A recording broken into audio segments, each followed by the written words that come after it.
Happy Friday, gang. I hope uh, I hope you had a wonderful week. What did you experience? What did you learn this week?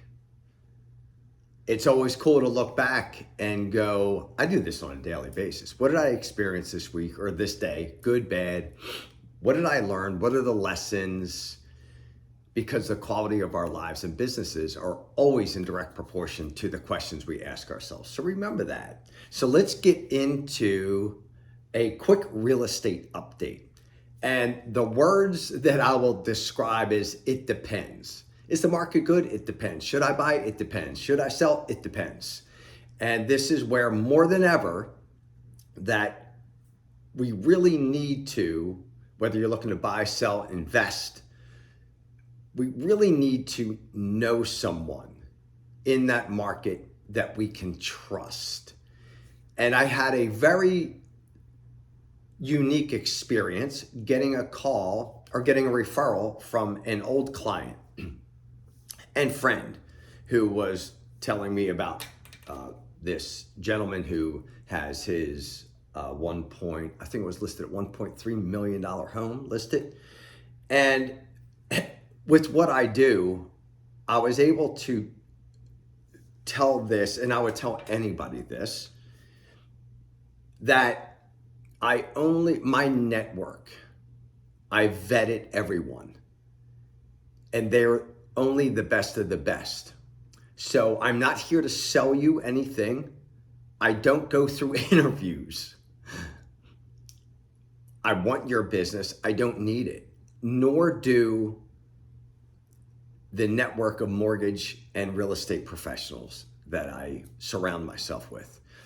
And that is a really good position to be in. And if you are a consumer, by the way, right now, and I love all my colleagues, I love them all, you need to have a master handling your transactions. So reach out to me. I'll make sure that you're in good hands in every nook and cranny of the United States of America. But the market is the market.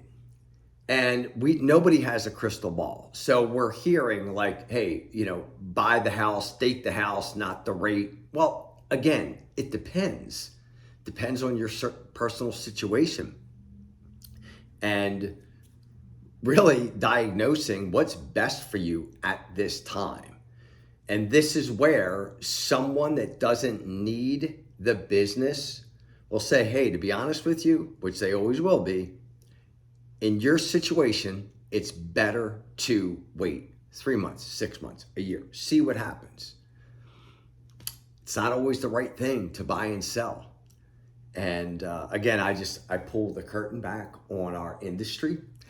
There's a lot of these agents, we call them megas, that get on a call with a group of other agents throughout the country. And it's just excuse my language, it's just a big dick swinging contest. How many listings did you take over the weekend? It's all ego. And they will do whatever they have to do to report back to the other egotistical freaks of how many listings they took. And it's, I'm just pulling the curtain back. This is really what not everybody, believe me, there's some great human beings out there. But the reason why I'm laughing is I'm thinking of a few of them right now. And they just get on these calls and it's like, well, I took 12, well, I took 15. Well, hey man, that's not the tribe I want to hang out with. Good for you. Keep doing it if it makes you happy. But the people that I work with are just awesome human beings. They're not into that at all. They will do a great job. They're the best of the best. They're experts in the agreement of sale, so on and so forth. Anyway, that's the end of that rant. So the market. Right now, if you're an agent, or a leader, the number one thing is mindset. Are you building your brain? Are you building your body so that you can build your business? right? I'm going to say that again. What is your ritual? How are you setting yourself up in the morning to get this right, to get that right, to get oxygen flowing, to get the right chemicals flowing? More than ever right now, I've said for years now, and I've been guilty of this too, when we need our bodies and our brains to perform the best, that's when we treat them the worst. And right now, if you're a part of the real estate summit that I spoke at, we are in a storm, and we're going into a storm, and it's coming. And I hate to tell you, it's going to be here for a while. This is what I'm going to ask you to do. Be a buffalo, don't be a cow.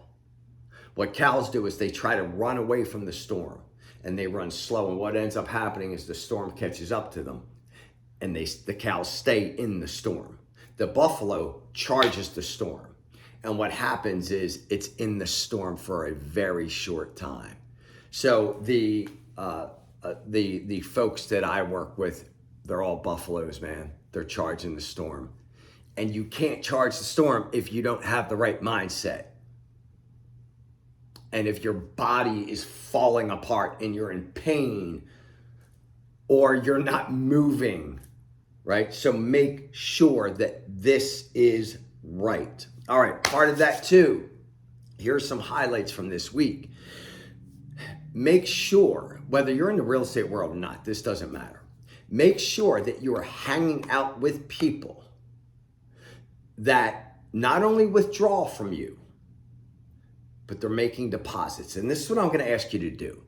I want you to write a list, like literally write it out. I had some of the best coaching sessions that I've ever had this week. And I will say that God, the universe, my angels, my ancestors are definitely speaking to me and through me, because I can't think of this stuff on my own. Make a list of everyone that you interact with, both personally and professionally. Take the time to do this. And this isn't judgment. We're not kicking anybody out of our life or our family. This is all about awareness. I want you to write everybody that you interact with, personally, professionally. And I want you to just acknowledge, do they make deposits in your life, or do they just make withdrawals? And if they just make withdrawals, this is what I'm going to tell you to do. I rarely tell anyone to do anything. This is what I am directly telling you to do. I want you to put their name on the side. I want you to circle it. And you have to limit the amount of time that you get, time and energy that you give these people, even if they're family members. Because what they will do is they're vampires, man. Pray for them. Let them know you love them. You're there for them. But if they're just taking, and not giving anything, you have to limit your time and exposure to them. I hope that helps, because what happens is their suffering then becomes your suffering. And if that happens, you won't be able to help anybody. And I know many people that when I do this exercise with them, they're like, oh my gosh, I spend all of my time with people that just withdraw from me. Pay attention to that. It's really, really important, because pain is inevitable. Suffering is a choice, right? So that's that. The next thing, personally, professionally, financially, spiritually, whatever it is, what is the first domino that needs to be knocked over? I had a great, I call her the firecracker. She just joined my EXP, or our EXP organization. And we've been working together for about a month. And we had a great coaching call the other day, and she knocked over the first domino. And what has happened in the last 48 hours would seem to others to be magic. But I know, here's the thing. We just need to knock over the first domino. Do the first push-up. Be the first to make an apology. Be the first to say, I love you. Be the first to do or say whatever you got to do. What is the first domino in all of those areas? Right? If your spirituality is off, just right now, just look up and say, thank you. That's the first domino. If your fitness is off, do one push-up, literally right now. If your relationship is off, reset yourself.